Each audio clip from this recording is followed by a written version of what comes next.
there, Adventourgirl. It's a Sunday afternoon. It seems like a summer day. So I'm sitting out here and I'm getting ready to start carving up a new spoon. This is just my rough axe work, which isn't very good. So I spend a lot more time sanding than most, but here's what I did with the axe this morning. I'm gonna cut this down a little bit more, shorten this bowl up a little bit, and see if I can bring you along to show you how I do it. And I have learned many times the hard way, because I don't learn right the first time. After I cut the tip of my finger off at the beginning of COVID, that wound up in the emergency room. I now wear my carving glove, because if you don't have the sharpest sharp knife, and the knife has a tendency sometimes to slip off the wood, you know, these knives are sharp. These knives are like scalpel sharp. So I've cut every bit of this hand all around this area. This is the no man's land. An occasional whoop that way, but yeah, I'm trying to be more careful because I can't afford to be in the emergency room with another cut. So let's get to it. I'm gonna just shape this up a little bit. This is a piece of birch I've had sitting on my fire pit for a long time. I've used all of the bark to start fires, and it's just a little log. I made a little spoon with it before. This one, I think when I'm done with it, it'll wind up being more of a... I saw a video recently of someone who made a tea, or he called it a coffee spoon. I call it like an iced tea spoon, a long-handled spoon. So I'm gonna try and finish it up that way, because I do love a long-handled spoon. And the added benefit is that if you use it for camping, you can reach into the bottom of those Mountain House bags when you make your dinner. I love this wood because it smells nice, it carves nice. I don't tend to cut myself too many times using this wood because it just is so nice to cut. And every little cut brings out something new in the wood that's, you know, the fibers, the colors, the figuring. It's really nice. And this knife I'm using is a Mora knife, but it's a roughing knife. It's just like an all-purpose knife. If I was going to go out in the woods and use this, or use a knife and not bring my whole kit, this is the one I would use. This is a workhorse, this one. Later on, when I get ready to carve the bowl, I will use my Scorp. This is a left-handed Scorp. I am left-handed, so the blade only works on the pull, and I'll show you that later. And this is another spoon Scorp that I've used many times. I've got to, I think, sharpen this one up. I believe this may have been the tool I was using when I cut my fingertip off. Kind of block it out of my memory.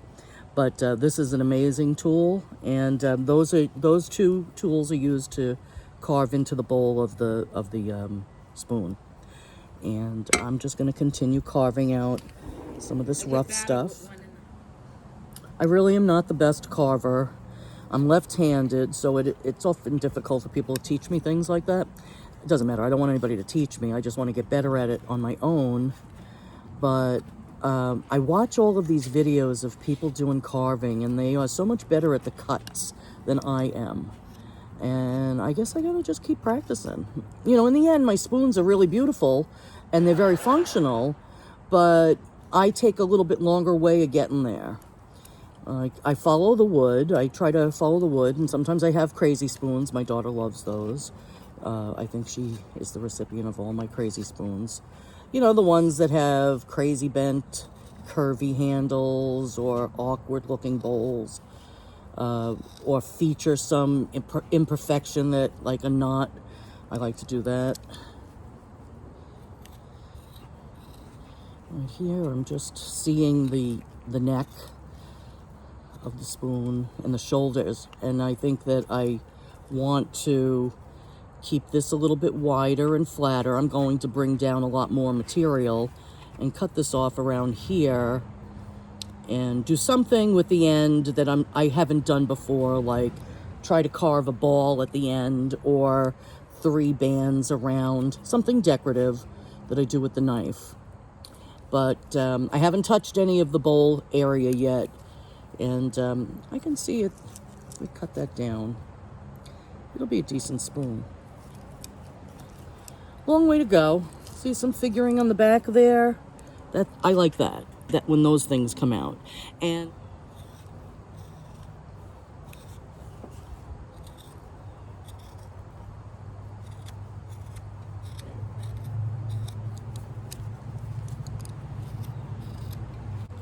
working an area of a knot right now. Oh yeah.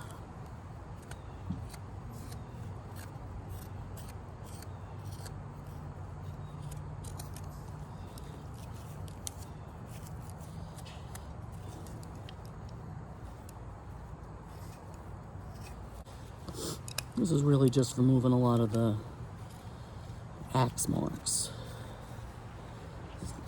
Seeing where the shape is going to go.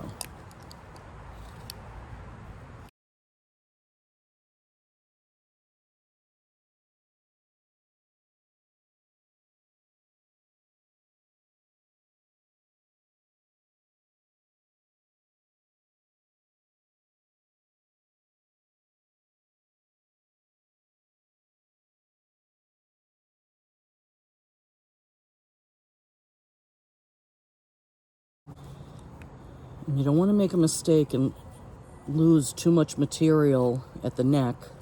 It needs to be thin, but it needs to remain strong. I've done that too enough times where I've gotten to the very end of a spoon and just over muscling it on a cut, snap the neck. It's like, what? Yeah. And all the work is done. Then it becomes a scoop. If you're lucky. I do always try to recover the mistakes into something else. An artsy spoon of some sort.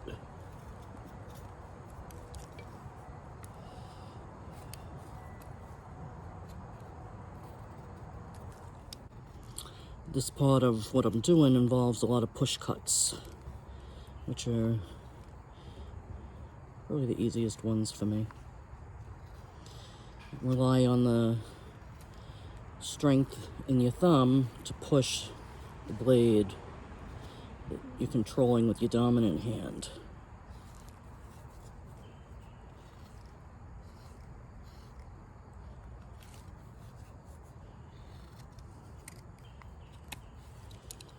Alright, starting to get a little bit more evened out.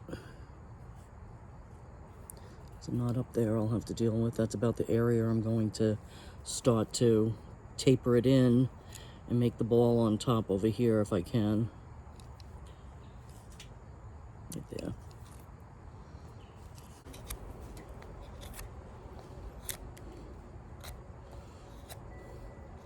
I do like when you can just let it rip. Like here's just the end. This is just pure whittling, which is what Suzanne always says I'm doing. She never calls it spoon carving. She always calls it whittling. Like I'm whittling.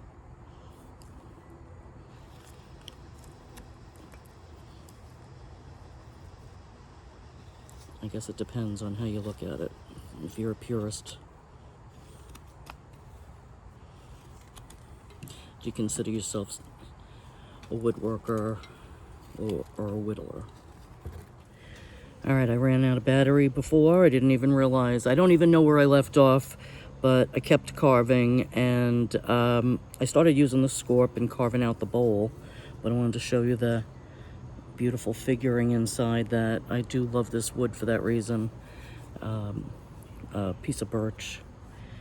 I'm making a ball, my first attempt at a ball on top. We'll see how that comes out. It's a little rough right now, but Still a long way to go. It's still in a rough shape, but it's getting there. So I'm going to continue working on the ball.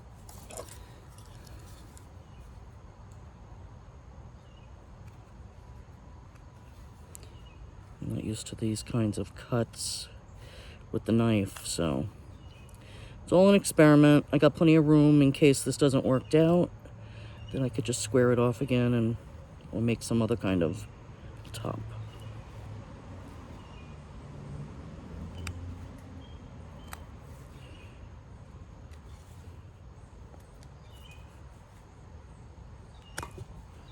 See, good thing I had those gloves on, huh?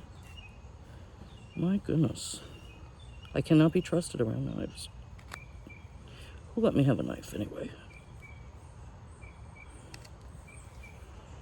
Alright, got the bits of the bottom done.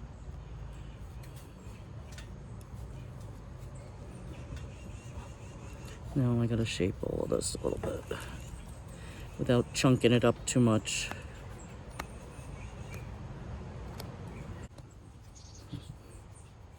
This ain't not my best to work from.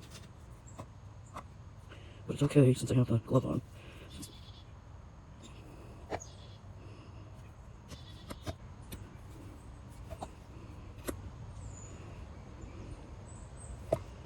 Trying to learn how to make better cuts so I don't have to do as much sanding. I do enjoy sanding, but it's not the object. It should just be to enhance it, not part of the production process.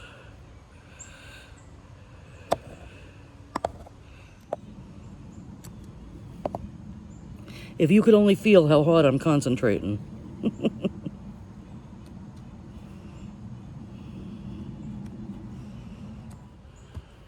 It's getting a little rounder.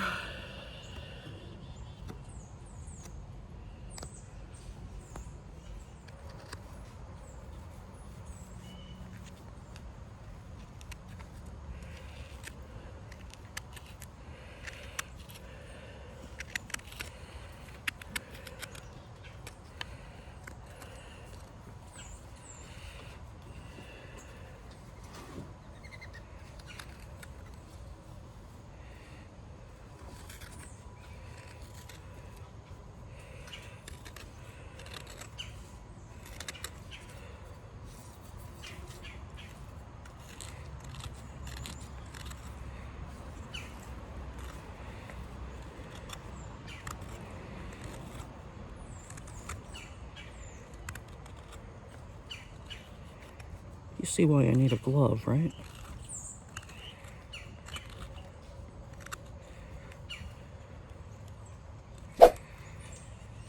At the point where the grains change pattern, that's where you have a little bit more stress and it's a little harder to, that's where the wood will split sometimes into different directions.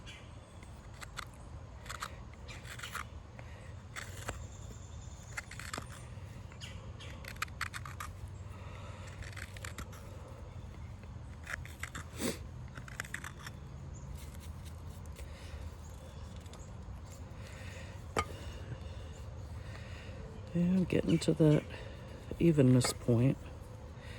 Just get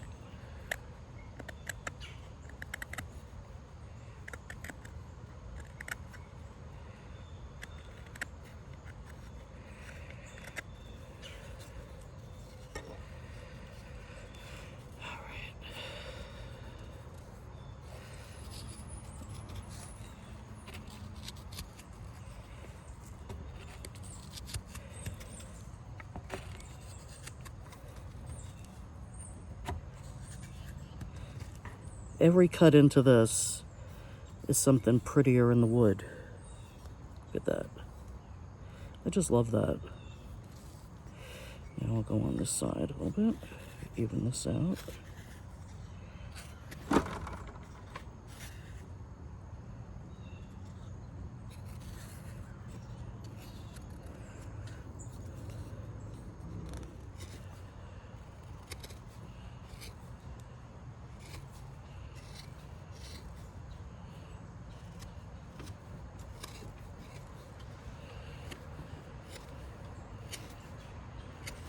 Well, I do have some unevenness, as with all of my spoons.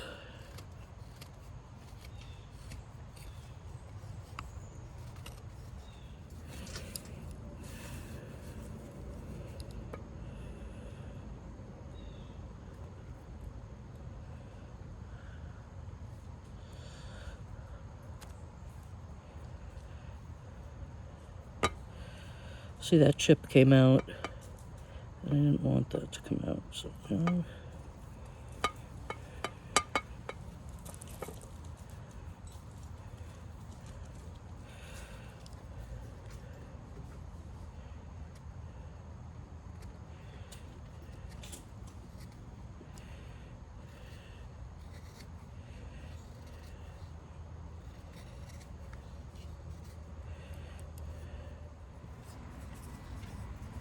That's my rough spoon.